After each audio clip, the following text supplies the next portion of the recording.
Assalamualaikum warahmatullahi wabarakatuh. Sebelumnya, perkenalkan nama saya Haninatul Awaliyah dengan NIM 23383303270, Prodi Ekonomi Syariah kelas A. Di sini saya akan menjelaskan mengenai identifikasi risiko yang mencakup pengertian, tujuan, teknik, dan prinsip. Poin yang pertama yaitu pengertian.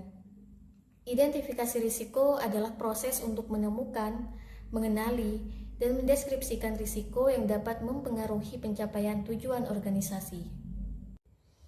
Poin yang kedua yaitu tujuan.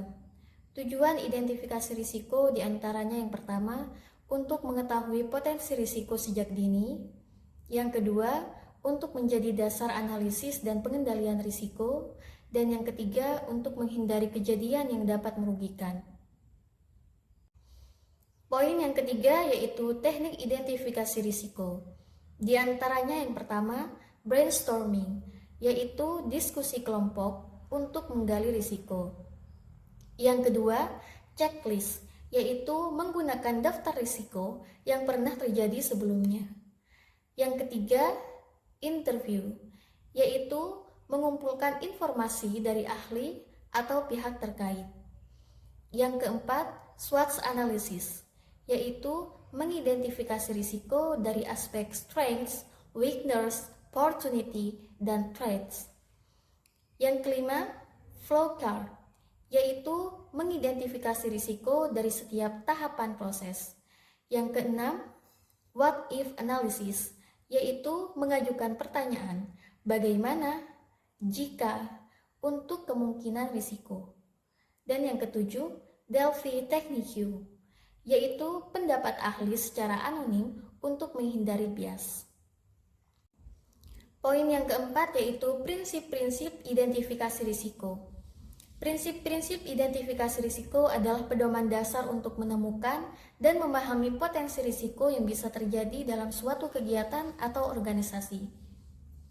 Prinsip-prinsip identifikasi risiko diantaranya yang pertama, komprehensif atau menyeluruh. Risiko harus diidentifikasi dari semua aspek, tidak hanya satu bagian saja agar tidak ada yang terlewat. Yang kedua, sistematis dan terstruktur. Proses identifikasi dilakukan secara teratur dan terencana, bukan asal-asalan. Yang ketiga, berbasis informasi yang relevan, menggunakan data, pengalaman, dan fakta yang ada agar hasilnya lebih akurat. Yang keempat, melibatkan berbagai pihak. Tidak hanya satu orang, tapi melibatkan tim atau pihak terkait agar sudut pandangnya lebih luas.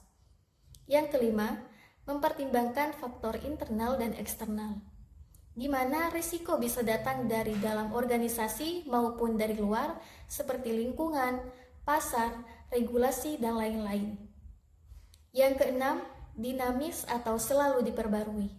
Risiko bisa berubah, jadi identifikasi harus dilakukan secara berkala.